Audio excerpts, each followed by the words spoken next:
Hello guys, welcome to my channel. This is Alejandro Belga TV at your service. Today's video ay ang gagawin naman natin ay maglilinis naman tayo ng coin with the use of white vinegar. I have white vinegar here. Yan po yung gagamitin natin sa paglilinis ng coin. So I have cotton buds, steam cotton buds, and tissue, and bowl, and coins.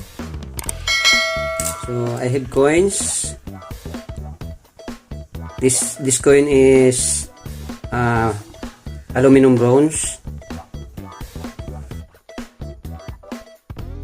and another one is 10 yen bronze coin,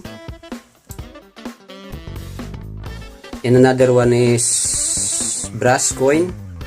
These three types of coin we are going to clean with the use of white vinegar.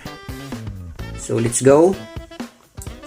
First, we have to open the bottle and place the three coins one by one,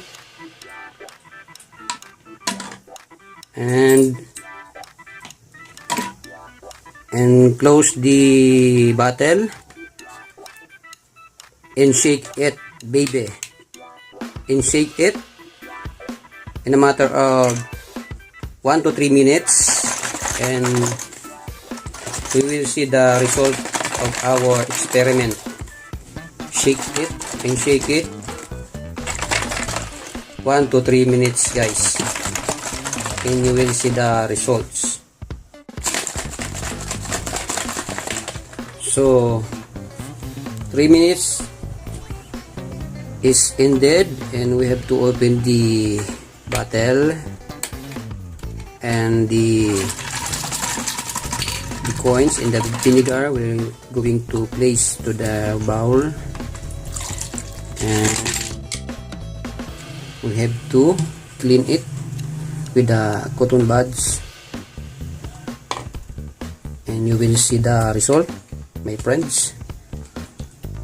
And you are new to my channel, please subscribe and click the notification bell for more update. So we have to take the coin under the water. The first coin that we have here is the coin, brass coin. So we have to clean like this, and you see the result of our 3-minute cleaning of the coin with the use of the white vinegar. And that's it. And next coin is the coin of Japan, bronze coin. Look at the coin.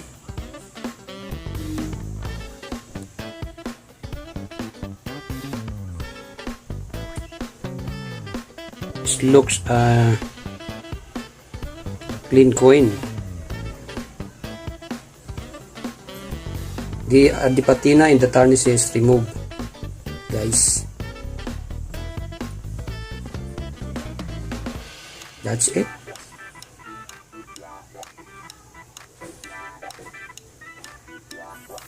And the last one coin, aluminum bronze coin of Taiwan.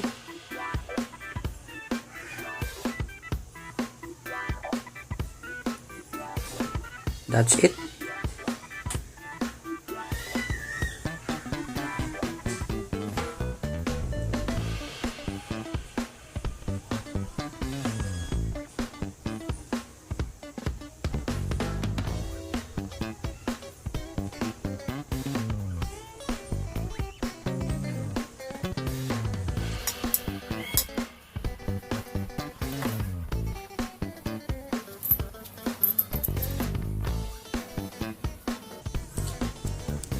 And this is guys the result of my experiment, the cleaning of the coin with the use of white vinegar.